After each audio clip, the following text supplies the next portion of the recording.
Hi friends, welcome to my channel. என்னோடய சேனலில் இன்றைக்கி சூப்பரான ஒரு வெஜிடபிள் ரெசிபி தாங்க. புடலங்காய் பொரியல் எப்படி செய்யுதுன்னு பார்க்கலாங்களா?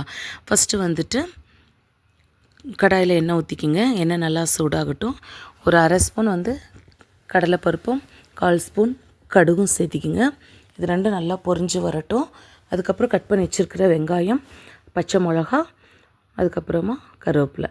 பச்சை மிளகா நான் ஒரு ஒன்று தான் போட்டிருக்கிறேன். நம்ம ஏன்னா மிளகாத்தூள் கொஞ்சம் போடுவோம், அதனால் உங்களுக்கு எப்படி வேணுமோ அந்த மாதிரி நீங்கள் சேர்த்திக்கிங்க.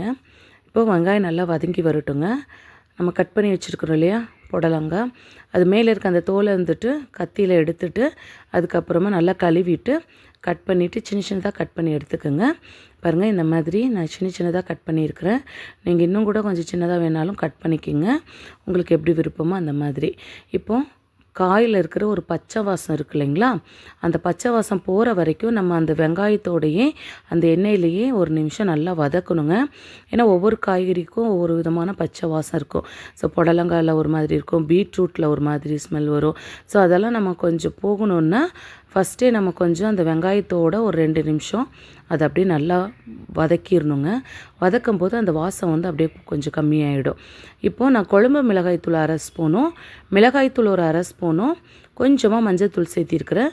ஏன்னா ஃபஸ்ட்டே நம்ம பச்சை மிளகா ஒரு 2 சேர்த்திருக்கனால இது கம்மியாக தான் நான் சேர்த்திருக்கிறேன். இப்போது நம்ம எல்லா மசாலாவும் சேர்த்தியாச்சு. சேர்த்திட்டு திருப்பி ஒரு நிமிஷம் நல்லா மிக்ஸ் பண்ணி விடணுங்க. நல்லா கலந்து விடணும்.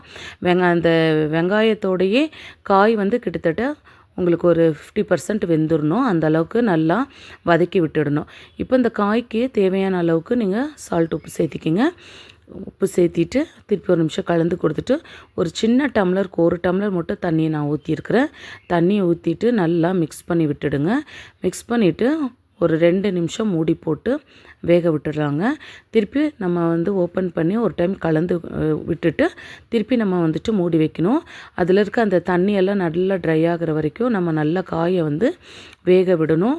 நிறைய தண்ணி ஊற்றிட்டாலும் உங்களுக்கு அது ரொம்ப லேட் ஆகும். அது போக காயும் கொஞ்சம் குழஞ்சிடும்.